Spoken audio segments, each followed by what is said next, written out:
Hello everyone, and welcome back to the channel. Today, we read diving into one of the most powerful and debated stories in the New Testament, the account of the woman caught in adultery.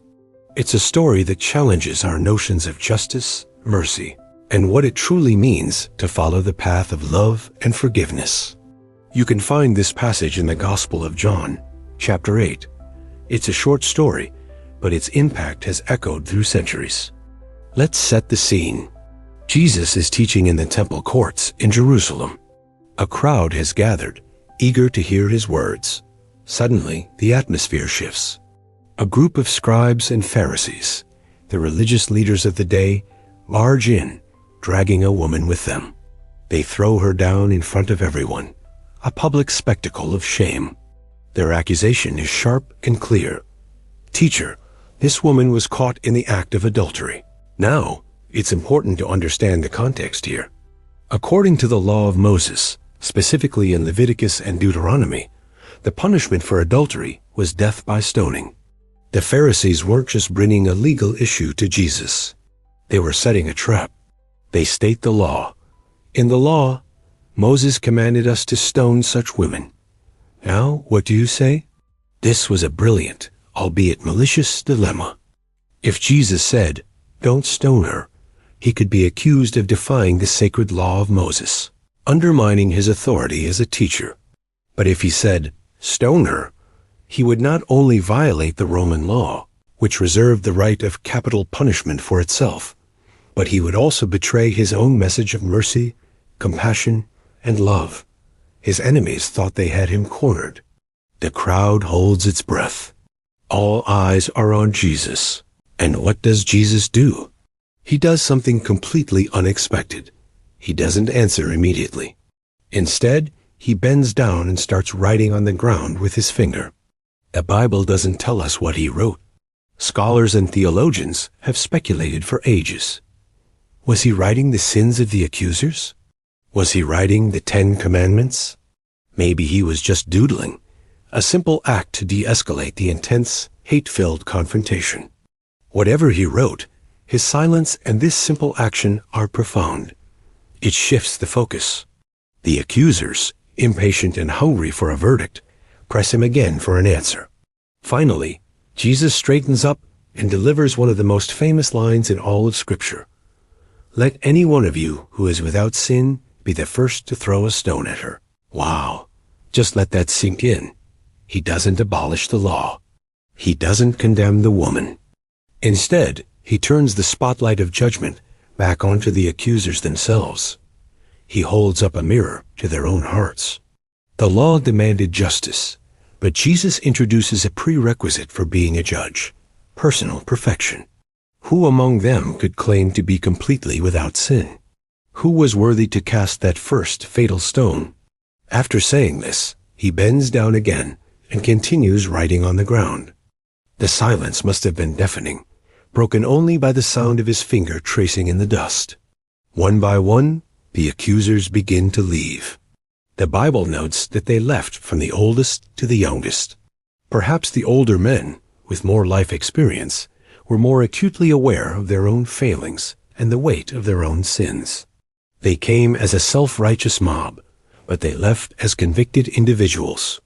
Soon, it's just Jesus and the woman, standing alone in the middle of the now quiet courtyard. The threat is gone. The crowd has dispersed. Jesus stands up and asks her a simple question. "Woman, where are they? Has no one condemned you?" She looks around and replies, "No one, sir." And then comes the climax of the story, the moment of pure grace. Jesus says to her, "Then neither do I condemn you. Go now and leave your life of sin." This is so important. He doesn't say her sin doesn't matter. He doesn't excuse her actions. He acknowledges the sin by telling her to leave your life of sin. But he separates the sin from the sinner. He offers her forgiveness and a path to restoration, not a punishment of condemnation. He offers a fresh start. This isn't cheap grace. It's a call to transformation. Go and sin no more is a powerful command. It's an expression of faith in her ability to change, empowered by the mercy she has just received. He sees her not for her worst moment, but for her potential to live a new life. So what are the big takeaways from this incredible story? First, it's a powerful lesson about judgment. It reminds us to look at the log in our own eye before we point out the speck in someone else's. We are all flawed, all in need of grace. Self-righteousness has no place in the heart of faith. When we are tempted to judge others harshly, this story calls us to a posture of humility. Second, it reveals the heart of God.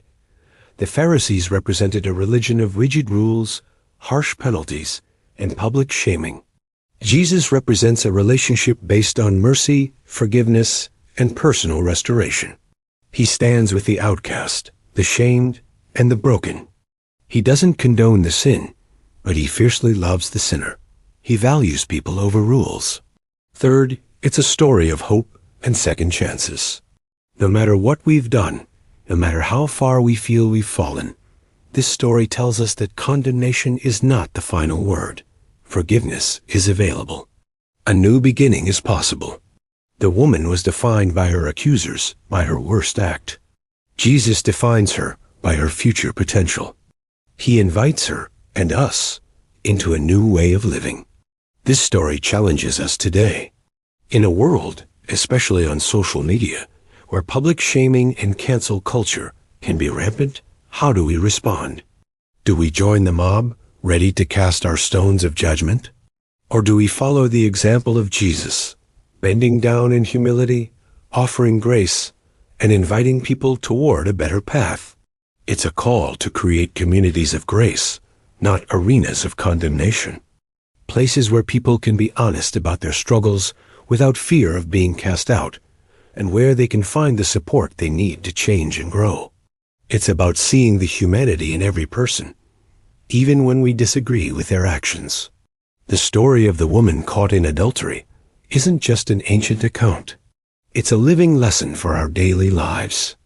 It's a reminder to lead with mercy, to check our own hearts before we judge others, and to believe in the power of a second chance.